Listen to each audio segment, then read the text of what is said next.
महाराष्ट्र में नए मुख्यमंत्री की ताजपोशी के लिए 5 दिसंबर का दिन भले फिक्स कर दिया गया हो, लेकिन विधानसभा चुनाव के नतीजे आने के 10 दिन बाद भी नया मुख्यमंत्री कौन बनेगा ये तय नहीं हो पाया।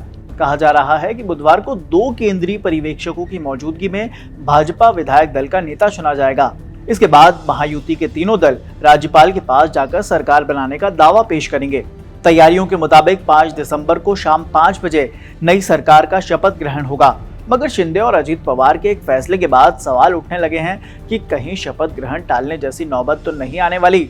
याद हो कि महाराष्ट्र विधानसभा चुनाव के नतीजे तो 23 नवंबर को ही आ गए थे, मगर सबसे ज्यादा 132 सीटें जीतने वाली भारतीय जनता पार्टी की ओर से अभी तक विधायक दल का नेता नहीं चुना जा सका है।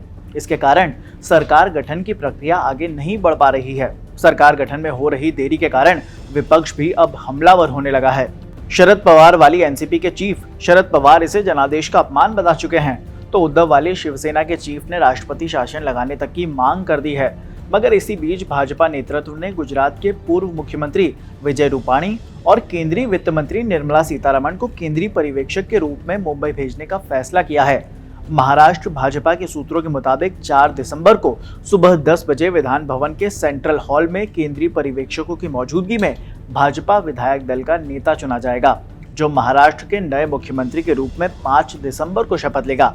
अभी तक मुख्यमंत्री के नाम की औपचारिक घोषणा नहीं हुई है, मगर भाजपा के कई वरिष्ठ नेताओं का मानना है कि इस पद के लिए देवेंद्र फडणवीस का नाम लगभग तय है। देवेंद्र फडणवीस 2014 से लेकर 2019 तक मुख्यमंत्री और जून 2022 से लेकर नवंबर 2024 तक उप मुख्यमंत्री की जिम्मेदारियां निभा चुके हैं। शपथ ग्रहण समारोह की तैयारियां भी तेज हो गई हैं।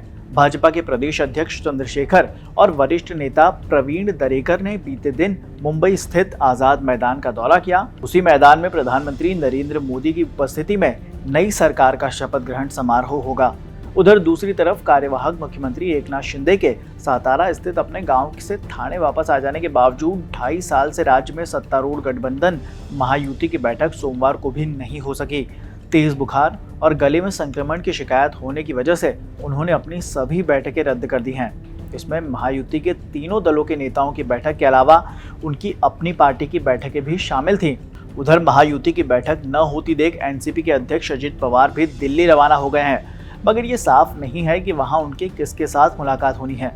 वे पहले ही भाजपा नीत सरकार को अपना पूरा समर्थन होने की बात कह चुके हैं।